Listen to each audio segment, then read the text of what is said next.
নমস্কার বন্ধুরা, রূপাস লাইফস্টাইলে আপনাদের স্বাগত জানাই। আজকে আমি ঘরোয়া পদ্ধতিতে পাস্তা রান্না করে দেখাচ্ছি। সেই জন্য পেঁয়াজ কুচি করে নিয়েছি, এখানে আছে রসুন শাক, এখানে আছে ফুলকপি, ক্যাপসিকাম, টমেটো, আলু, কাঁচা লঙ্কাগুলোকে ফেলে নিয়েছি। আর এখানে দুটো ডিম আমি নিয়ে নিয়েছি। কড়াইয়ে তেল গরম হতে বসিয়ে দিয়েছি।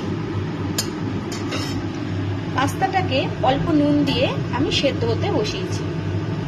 তেলটা গরম হয়ে গেছে। এবার প্রথমে আমি কুচানো পেঁয়াজগুলোকে দিয়ে দিচ্ছি।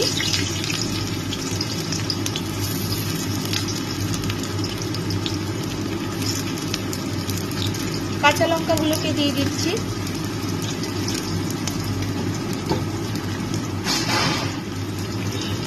পেঁয়াজ আর কাঁচা লঙ্কা দেওয়ার পর এবার আমি আলুগুলোকে দিয়ে দিচ্ছি।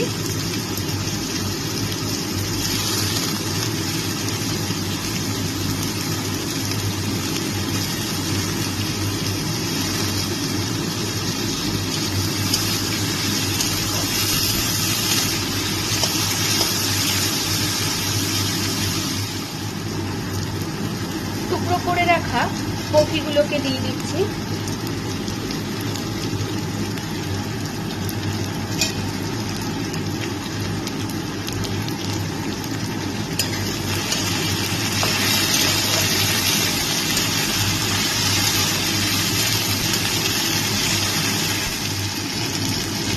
ছোট চামচের 1 চামচ মতন নুন আমি দিয়ে দিলাম।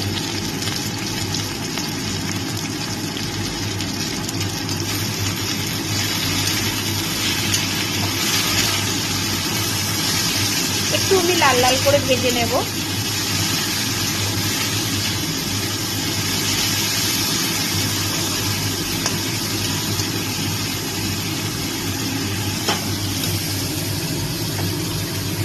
পাস্তাটা আমার প্রায় সেদ্ধ হয়ে গেছে। এবার আমি এটাকে জল ঝরিয়ে নিচ্ছি।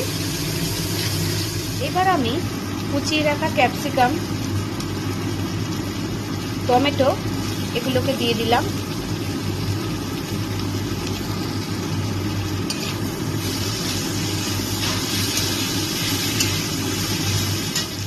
সামান্য একটু চিনি এর মধ্যে দিয়ে দিলাম।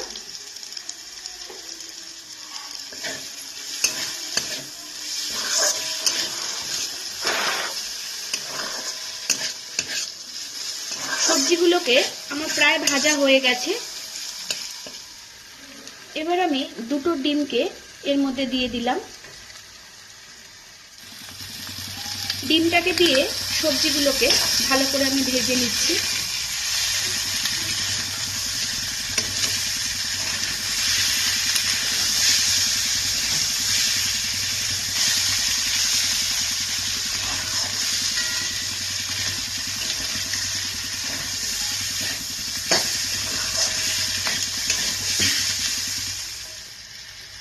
একটা পাস্তার মশলা আমি এর মধ্যে একটু দিয়ে দিচ্ছি।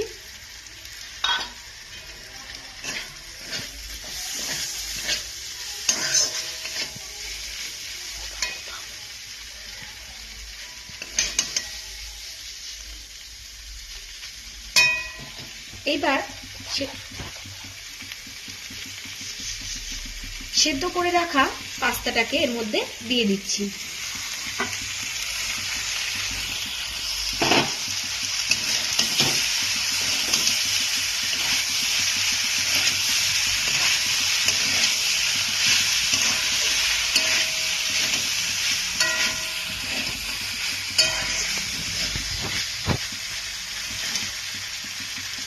যে রসুন শাকটা আমি কুচিয়ে রেখেছিলাম সেটাকে আমি এর ওপর থেকে দিয়ে দিলাম।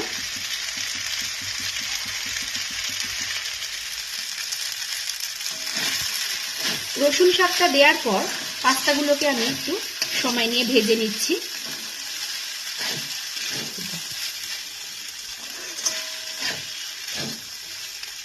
তৈরি হয়ে গেছে আমার পাস্তা। এবার আমি এটাকে নামিয়ে দেবো। দেখুন তৈরি হয়ে গেছে পাস্তা। শীতকালে সন্ধ্যেবেলায় যদি সবজি দিয়ে এইভাবে পাস্তা করে দেন, বাচ্চারা খেতে খুবই ভালোবাসবে। ঘরোয়া পদ্ধতিতে এইভাবে পাস্তাটা খেতে খুব ভালো লাগে। আমি যেই রকমভাবে করলাম সেই রকমভাবে একবার পাস্তাটা করে দেখবেন, খুব সুন্দর লাগবে। আর যদি ভালো লাগে অবশ্যই আমাকে কমেন্ট করে জানাবেন, একটা লাইক করবেন আর আমার চ্যানেলটিকে সাবস্ক্রাইব করে আমার পাশে থাকবেন।